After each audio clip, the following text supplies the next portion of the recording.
Happy Halloween. I'm Jim Lloyd, and I'd like to take you on a supernatural tour of Wythe County. So turn the lights down low and sit back and relax and enjoy these tales. May 10th, 1864. The Union Army was rousted from Whipple through Crawfish Cove. As they retreated, they left some wounded in this old church. They left wounded men everywhere. Now this is a story of things left behind. 50 years later, around 1910 or 12, a young man went to milk one morning, couldn't find one of his cows. So he went up into the woods to search for the missing cow. And he found a man leaning up against a tree, holding this midsection. And the guy just kept repeating, "Help me, help me, help me, get help, help me." The boy said, I'll go get help. You stay right here. I'll go get help. So he ran down to his house and he got the menfolk. They went back up into the woods and searched for the man. They couldn't find nothing. No sign of anyone was there. And they asked the boy to describe the man. And the boy said he had on a blue suit and the blood had soaked through. What he described was a Union soldier. They've never found him. He's still out there somewhere. He's been seen from time to time. Now, modern people call that a time slip, a view into the past. Some people say it's an echo. All I know is things get left behind sometimes.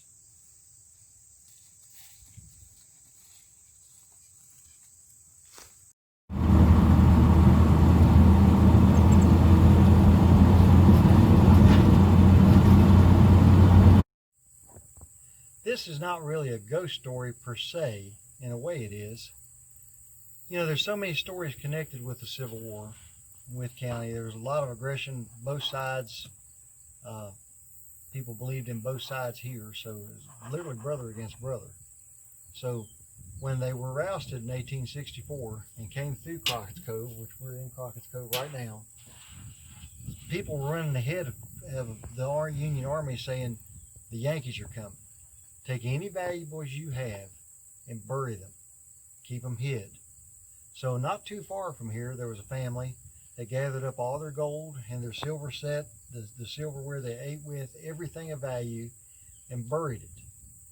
When the Yankees came through, apparently, whoever did the burying, something happened. He got killed by a Union soldier, tried to stand against him. We really don't know, but the treasure was never discovered. It's still out here somewhere. No documentation of it ever being found. Been a lot of people try, but as they go to look for it, they'll feel uneasiness, like something's watching from a distance. And if they actually dig, it gets even worse.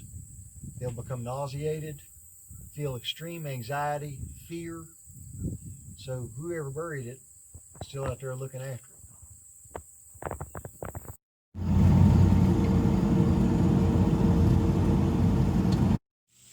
We're at the Mount Olive Methodist Church in the Ivanhoe-Austinville area of Wythe County. Now this church was founded in 1833, so it's been here a long time. Now there's several different things going on here, but the first and foremost story of this church concerns a bride at some point that was going to get married. And she came to the church with her family and everything was set, and the groom never showed up for one reason or another. Some stories say he was killed. Some stories say he just ran off. We don't know really what happened. But ever since then, there's been a ball of light or fire seen here. And this ball of light will start out here on the road and come across, go in through the doors of the church and up through to the pulpit. Sometimes it's red, sometimes it's yellow, sometimes it's white. It changes colors. And it can be seen from the outside of the church through the windows. Now some people have checked, you know, for reflections and that sort of thing. There are no reflections. So we don't really know what that is, but the association with the wedding and the jilted bride is a good possibility. The other story concerns our parking lot. People will come out here and park on nice nights, moonfield nights, and sitting in the car, and every so often something like there's pecking on the car, on the top and on the sides of it. And it even comes down to the point of something being shoved so the whole car will move. And I've not experienced that, nor do I want to experience that, but that's what they say happens. The next thing that's associated is the graveyard. We're going to walk back through here. This ramp has been made so they can continue to use it. Now, this church being founded in 1833, it's been here a long time. So we've had lifetimes of weddings, and we've had lifetimes of funerals and social gatherings, a lot of good times, fellowship. The graveyard here goes way on back. First gravesite here was 1866 when they died, that I see. Here's one from 1872. Now, some nights, if you come out here and there's no particular pattern to this, misty forms have been seen walking through the graveyard. Size of human and very indistinct. You can't make out features, but just walking around through here. So we don't know if they're people that are laying here or people that just stayed. But you're filled with, at those times when people are here, they're filled with a feeling of anxiety or very uneasiness, jittery feeling. Most people don't hang around here too long.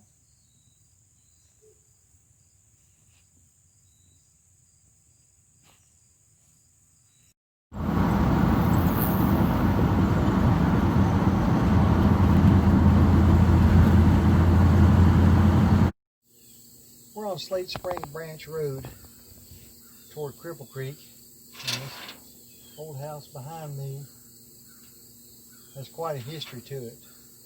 There was an older woman that lived there that nobody had much to do with. She kind of stuck to herself, and after she died, rumor went around that something was going on in the old house, and the kids in the community would all dare each other to run up on the porch, which is not there now, look in the window and see if you could see anything. And you know, some of them would do it, some of them wouldn't, but they would always just run up and look and run out. Well, one time somebody did finally look in the window, and right in front of the fireplace on the other side is an old rocking chair, and the rocking chair just sit there and rock, rock, and rock, and rock.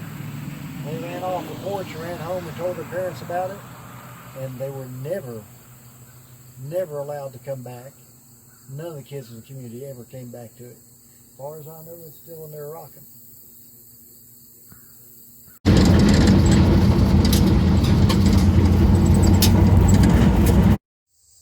This is Cripple Creek in Wythe County, and not far from here there was a house that had a family living in it, and they had a little girl that began to act peculiar. And every evening after supper, she would go out and she would take a piece of cornbread with her and a glass of milk.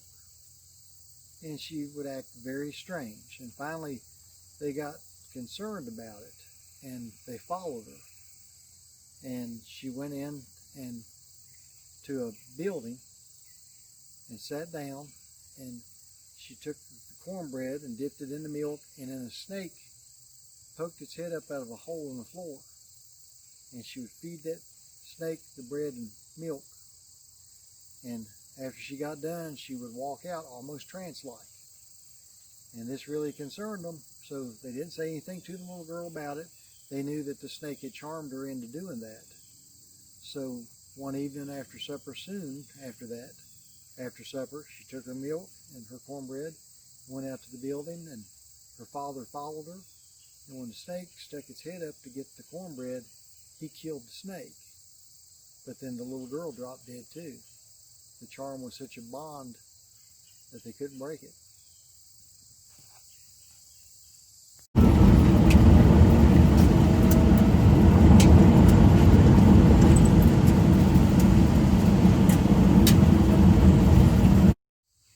This is the Fleming Methodist Church. It was established in 1846 in Speedwell. And I believe this structure was built in 1886. The graveyard back there goes way back too, but there's been lots of mysterious sightings of lights at this church also. Feelings of uneasiness, but this one is a little different. There's been reports of people walking around out here feeling touched, like something would walk up behind you and put your hand on the shoulder or grab your arm or something of that nature. Lots of reports of lights here too. Like I said, the windows are battened up, but lights around the graveyard, lights in this area here. Very quiet out here. This is really, really out in the country at this place.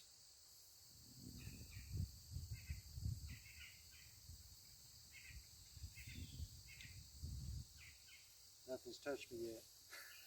And I don't want it to, so it's time to move on to the next one.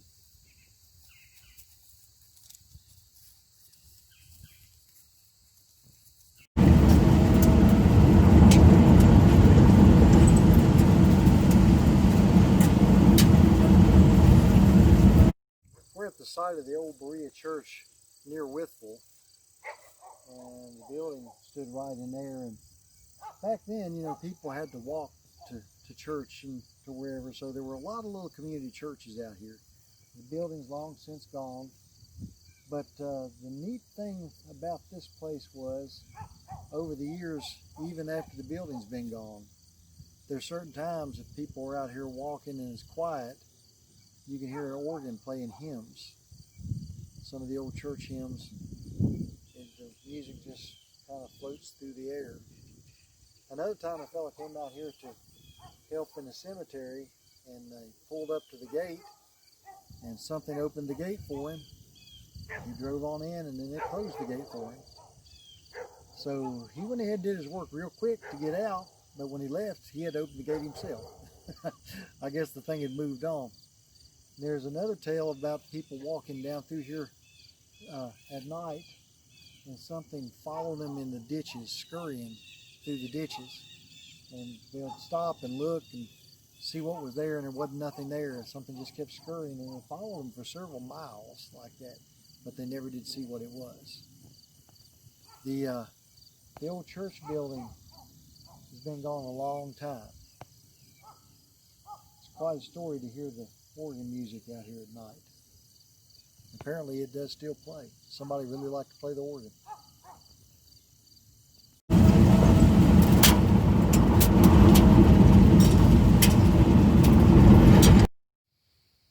Our final segments of stories takes place in Crawfish Valley.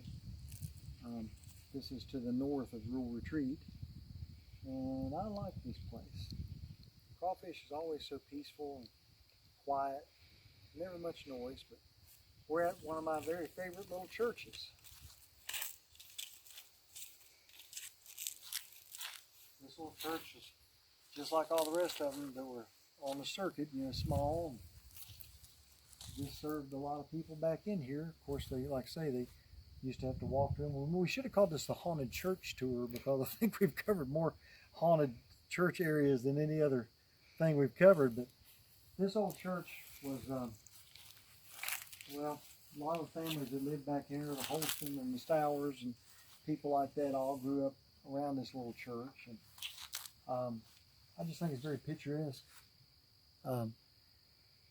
Two Holston brothers were walking up this road, and this is way back there, you know, no electricity, so they were walking up the road here, and they got right here in front of the church, and the front door flew open, and a casket came out and it was about the level that it would have been carried by men, so it was about 3 foot off the ground. And it came off the porch and went down on the road and got in between them, and they walked up through there, and the casket just floated in between them for a little ways, and then it just turned off right up here and came up into the cemetery. One brother looked at the other one and he says, well, you don't see that every day. That one hasn't been seen since that I know of. But I think this is a wonderful little church. So on to the next one.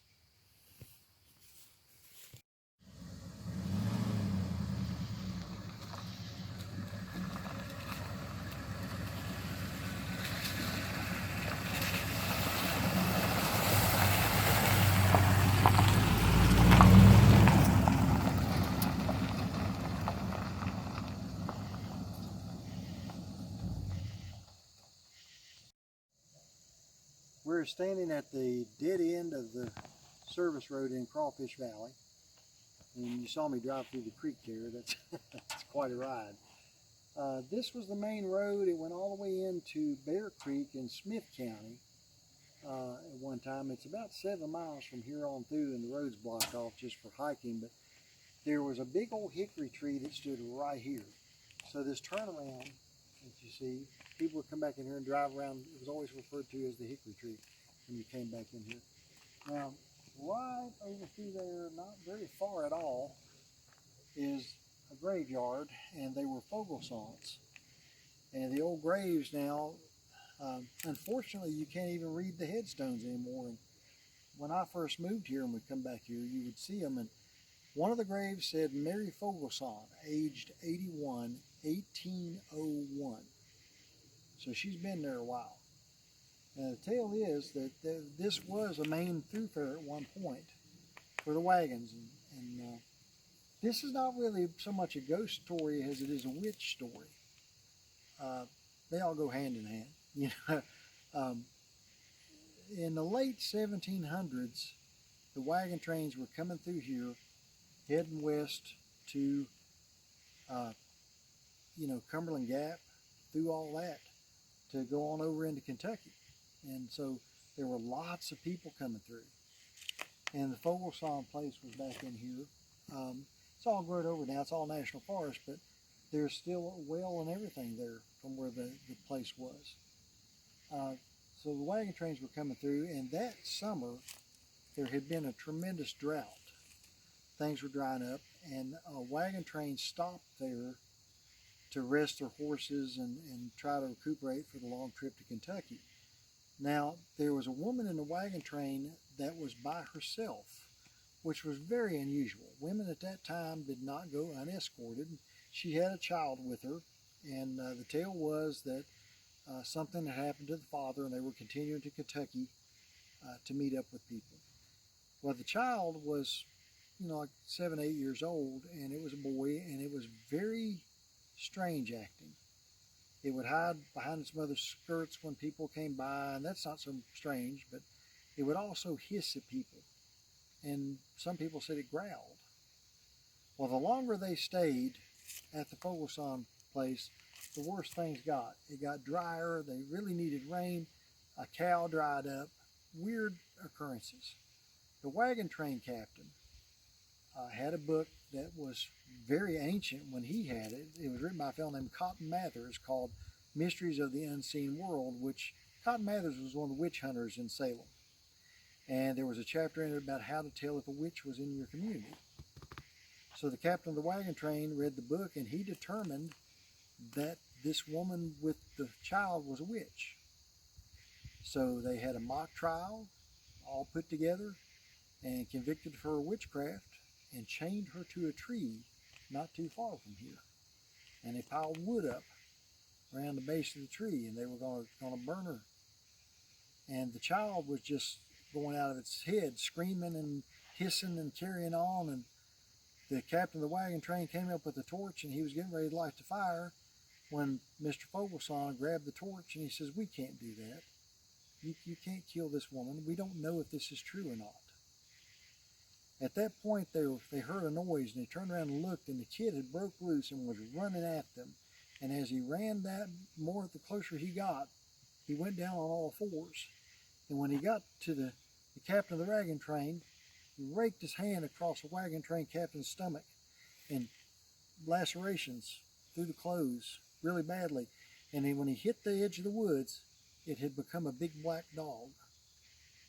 At that point, they were watching the big black dog, and all of a sudden, there was a clap of thunder and lightning, and they all turned back around to the tree, and the woman was gone. That's been a few days ago. And the black dog has been spotted back in here quite a bit. No sign of the witch, but a friend of mine told me 40 years ago he saw the chain. The chain is still in the tree. Now, I've spent a lot of time back in here looking for the chains. I've never found them, but I also don't stay back in here after dark. The story related to that is, from the Fogelsong graveyard to the Hickory Tree, there is a path, and it's still a path, like it's used regularly by somebody. And the Mary Fogelsong has been seen walking from the graveyard. She comes out here and she'll walk around where the tree used to be here, walk around the circle 2 or 3 times, and walk back along the path to the graveyard. And people have followed her and said she goes right to the grave and just disappears.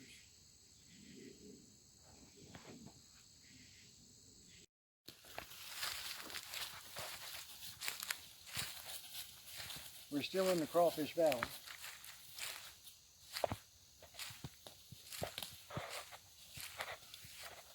This is the last of the old houses. There's only 2 houses back here that I know of left.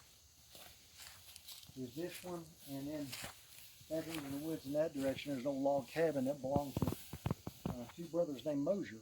The Mosier brothers were pretty famous because they were, when I first moved to Rural Retreat, one of them had died. The other one was in his 90s, and they would come to town once a week, get their groceries, come home. So, but this old house was a good representation of all the houses that were back here. This is called Borden Mountain, or Jenny Lynn House. There were quite a few of them back in here when the railroad came through for the timber, and we've got another story coming up from the railroad. But the railroad ran from here back over into Smith County, and they would come in and load up on this big virgin timber, cut it down, load it on the train, everything steam powered. This is around 1900. And there was a house like this that there was an old lady there that they said was a witchy woman. And this is another one of the witch tales. But a good friend of mine said his grandfather came to see him with his dad. Now this, like I say, this was around 1900. The old woman would cure you if you were sick. She'd give you potions and make you feel better and that type of thing, and you paid her with a chicken or whatever you had. And this fellow told me that his grandfather swore up and down, I said it wrong, it's his grandfather and his great-grandfather came to the house. And they were sitting with the woman, and she had a kerosene lamp on the table. And said the lamp, the table started dancing. Said the legs and stuff started bouncing down. And he said his great-grandfather had to grab the lantern off the table because they were afraid it would fall off and set the place on fire. So word got around about her, but she was the only doctor in the community. So people still went to her even though they knew that, you know, she was a witch. So the train crew had an agreement with everybody in the valley that if somebody needed something, they would hail the train down, and when the train went back into civilization, the next time it ran through, it would bring stuff for the community. So they had worked out a deal with this old woman that if she needed something, she would hang a rag off the front porch of the house. And so after a week or 2, they hadn't heard anything out of this witchy woman. So the train crew decided to stop and check on her. So they got off the engine and they went down to the house, and like I say, a little house a lot like this. And they went into the front door, and the fireplace was cold, but she was sitting in a rocker in front of the fireplace.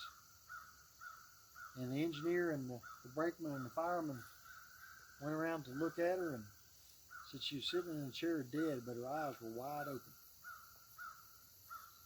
They got her and laid her out in a quilt, tied the quilt around her, closed her eyes and tied the quilt around her. And they went back to the train, kind of spooked, didn't know what to do. And they rode the train back out. They went to the foreman and they said, hey, that woman back there has died. He said, what should we do? And the foreman said, well, we need to bring her back out here to the church to bury her. He said, go back and get her.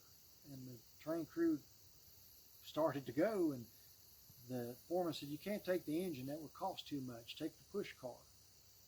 Now those old push cars were hand operated. You all seen them in movies where they do that. So the three men jumped on the push car and rode it back in here, and it wasn't but about 7-8 miles. And they came to the house, and they had built a casket. They lowered the body into the casket, sit it on the push car, and started out. And they were pushing and up and down the hills, and all of a sudden it just locked and stopped. They couldn't figure out why it had stopped. The engineer climbed off and he looked at the gears, and there was nothing jamming the gears, and they couldn't figure it out. And they were standing there looking at it when this big old black dog came out of the woods, and said when it got up to the crew, it turned around and looked at each one of them and smiled. Jumped up on top of the casket. Well, the brakeman was leaned up against the push arm, and when the dog got up on top of the casket, it just started moving. So the engineer and the fireman jumped on and started pushing, and the dog just sit there and grinned at him the whole way. And as it went on out, got a certain spot, everything locked down again. And the big old black dog hopped off and ran to the tree line and turned around and looked at the train crew and just grinned and ran off into the woods, and it freed up again. So they pushed it just hard as they could to the lumber camp and got off and told the foreman. The foreman heard the story, and they took the body in the casket and burned it. Every bit of it. Now, we've got company coming here. There's been a lot of tales about the black dog. They're still being seen. I talked to some hunters one time, and that was a group of hunters going right there. I talked to some hunters one time that were crossing a log on a creek back here, and said a big black dog ran in between their legs and grinned at them as it ran. So he's still here, I guess. I wonder if they'll see it. But this house always reminded me of the old tale. And it could have been this house as far as I know. I don't know. Last one left.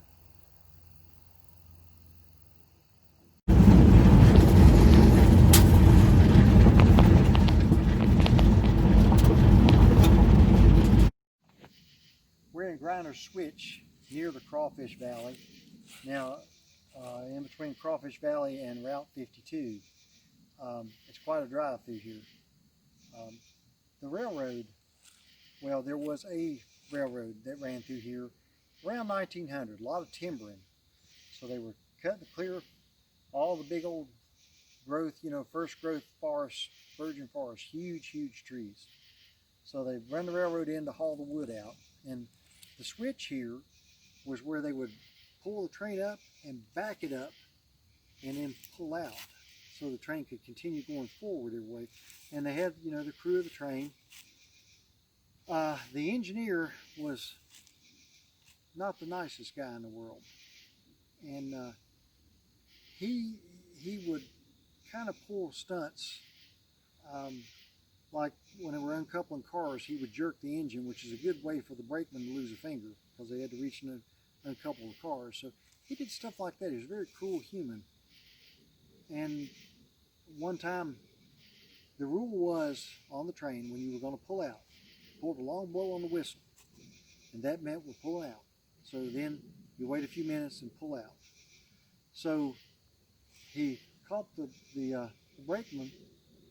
For some reason, he took a real dislike to the brakeman. He caught the brakeman off from the train and blew the whistle as he was pulling out. So the brakeman had to run and jump and catch the train. He had to physically jump on the train as it was moving. And it was very dangerous. So he told the engineer, please don't do that. And the engineer thought that was just the funniest thing on earth. So if he had the chance, he caught the brakeman away when it was time to go, he would pull out and blow the whistle. So the brakeman would run and just barely jump on the train, just barely make it. Well, at one point, the engineer caught him way away. Pulled the throttle, pulled out, pulled the whistle, and the brakeman came running and made a jump for the train and didn't make it. And he was cut in half. Well, they ruled it as an accident. The lumber company, accidents happen with lumber crews, so nothing was said. But after that, the old engineer, he was kind of leery of things. He always looking like something was watching him, always watching for something unseen. Well, eventually, the timber ran out. They pulled the rails up. Everything grew up the way it is now. But after that, every so often, back in here, especially the coon hunters have told me this tale. They'll be in an area like this and be walking, and they'll hear, "Wait! Wait, here I come! I'm coming! Wait!"